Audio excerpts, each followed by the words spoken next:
How to get the new Messenger update. First, open the Play Store or App Store on your device. Tap on the search icon at the bottom right corner of the screen. Now search for Messenger from the search bar.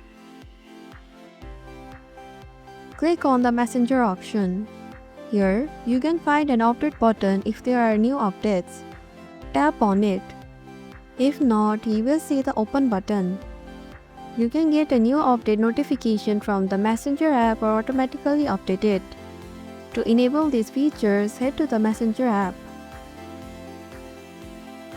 Hit the hamburger icon at the bottom right corner of the screen. Then go to the settings. Scroll down to find the preferences section. Select the app updates option. Finally, toggle on the switch next to auto update Messenger and Messenger update available. This is how you can get the new Messenger update.